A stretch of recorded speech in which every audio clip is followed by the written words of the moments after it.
আপনার যদি স্বাস্থ্য ভালো হয় মানুষ ভাববে আপনি অনেক বেশি খান। আবার আপনি যদি একটু ডায়েট করেন মানুষ ভাববে আপনি অসুস্থ। আপনি যদি পোশাক আশাক ভালো পরেন তাহলে মানুষ ভাববে আপনি সোহাব করছেন।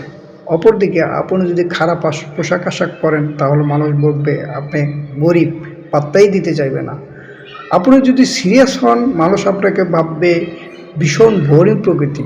আবার আপনি যদি একটু হাসি খুশি হন, মন খুলে কথাবার্তা বলেন তাহলে মানুষ ভাববে আপনি ইমম্যাচুয়ার, দামই দিতে চাইবে না।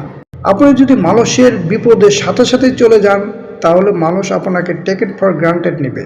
অপরদিকে আপনি যদি টাইম কাটাতে চান, মি টাইম কাটাতে চান, নিজেকে সময় দিতে চান তখন মানুষ বলবে আপনি আনসোশাল। আগে বিয়ে করলে বলবে ইচ্ছে পাকা, দেরিতে বিয়ে করলে বলবে বুড়ি হয়ে গেছেন, সন্তান না হলে বলবে সন্তান নিচ্ছ কেন, সন্তান হলে বলবে সন্তান তো হচ্ছে না কেন। সো আপনি যেই হন যাই হন যেখানে থাকেন না কেন মানুষে অপরিয় থাকবেই।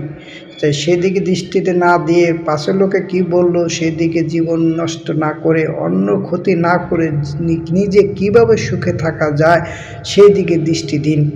কারণ মানুষে অপরিয় থাকবেই। তাই আপনি কখনোই সবাইকে সন্তুষ্ট করতে পারবেন না, আর এটা দরকারও নাই। ধন্যবাদ।